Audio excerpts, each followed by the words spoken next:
Whatever you want to do. All right.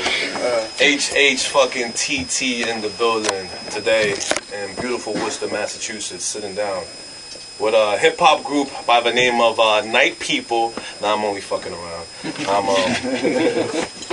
actually glad to have all you guys here, to have you in an open forum and actually interview you on a true scale and not some bullshit-wise, you know, that you may get from someone else coming in here. Right. I know a lot of times people may come across not even knowing truly of hip-hop, our local hip-hop, trying to construct an idea of what it may be. I feel that HHTT is an honest representation of that, and I feel that's why we're here today. Yeah, no doubt. All right, first things you are Nite People. You guys introduce yourselves. Introduce each other. That's DJ Manipulator right there. DJ Extraordinaire. Okay. That's Johan D.I., the imaginative MC. That's Tone Capone, super engineer, super producer. Buttons. This right here is none other than Ethereal Planes, E the Real. Kind of like he forms the head like Voltron. And I'm the arms.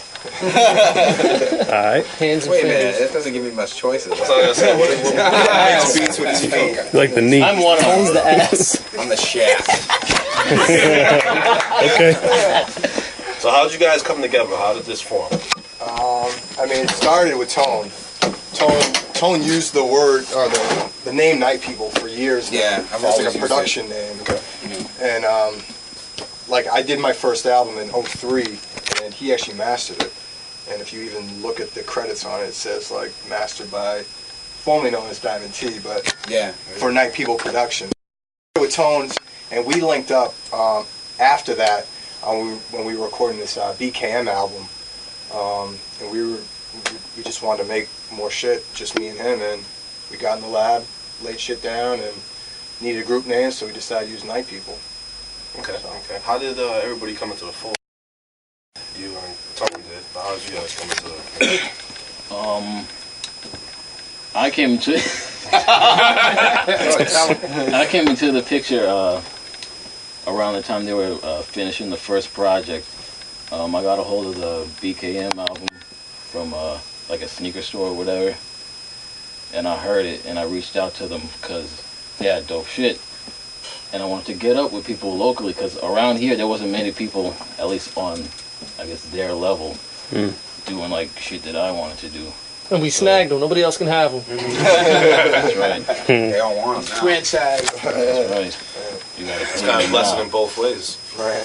But I came through one night and brought a mixtape of mine, and they heard it. They liked it. I did actually ended up doing cuts on the first record, and E wanted one of the beats off the mixtape, so I gave that to him. I let him hear more. They wanted more. He liked what he had. Money's gonna come back not to kill. And we were doing a show in New York, and we were getting drunk in a bar.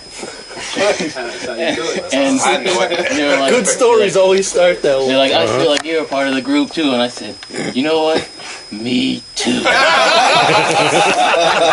And that's how it happened. Okay. All right.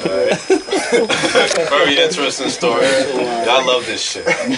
Johan was Yeah, I kind of came in last. I'd known Tone for a couple of years. Actually, Through the station, yeah, through the station.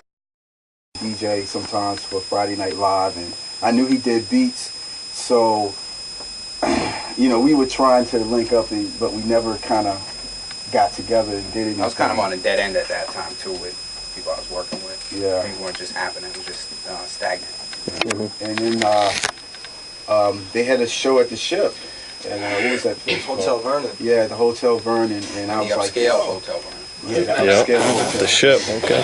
So I asked E, you know, I'd met E before too, and they knew that they were working on the project, and I was like, yo, let me come through and be your hype man, you know. And he was like, yeah, okay. So we did the show at the Hotel Vernon, and it was like, yo, it works. So let's roll with it. And so that's real natural how the whole thing happened. I agree. It's very Nothing was cool, planned, you know. What do you mean, you people? Okay, exactly. Go ahead.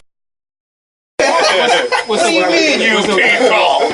That's what impresses on me. I love that shit, How you though. come to what do you mean you? I mean, I love it. I love that shit. But Yeah. what do you mean you people? I don't know. It just So honestly, we don't have an exact meaning for it. We were trying to come up with things from a marketing standpoint, because a lot of times we, even with the group, with the first album, we just do music first, because that's what we do, and then we try to figure out, well, should we put together a CD, So with that, we were just looking at it as a marketing standpoint. We ran through a bunch of different names, and we just thought you could relate it to, a couple different situations. Obviously the race issue, the music issue. So it's like it kind of stood out to us where people were going to be like, what the hell does that mean? Right. And it kind of played off the whole pun of Night People, which is what we did with the first CD too, Right. Night People, Daily Living. Right. We had tons of album ideas and titles, but this one made us laugh the hardest. So we figured this has got to be the one, Yeah. because it's just a funny title. I mean, the phrase itself, it's almost like famous within pop culture now because of like Chappelle's Show, obviously that. So it's just a funny catchphrase, and we thought it fit, so we kept it. No, definitely feel that. I mean, honestly too, as far as just like in society, we feel we're a little bit on the outside of the norm anyway. We do. You are? Or at least in pop standards. So, I mean, it kind of fit us too with a lot of the reaction we get sometimes when it's not. Because starting out as a group, you don't get to pick your venues. And when you go do a venue, they're not your fans. So Trust. You're going... T.o.d. we know. Yes. So you're trying your best to, and we kind of felt alienated like that anyway. Now, since do you handle predominantly all production? Oh, no. How's the production work? Nowadays, I mean, like on this album, less than half. No, he did 6, he did 7. So Manipulator beat him out. All right, so as on OK Time Travel, we all do many reviews on music, so we're very in depth. And I have to say, you guys have a very industrial type of sound, a very organic type of feel when I listen to the album. And no matter how I may feel, don't get me wrong, I love hearing about cocaine being sold on the block, but I'm a true hip hop guy. Don't get me wrong, I love, I grew up with True the Damager, I love it all, and I cannot stop the feeling as I listen to the album. I was telling E with my son, to it just brings me back to that good feeling in hip hop. An MC spitting, the beats, the cutting. It was. I have to say, I was very impressed. Now, what is this type of sound? Where does that come from? The heart.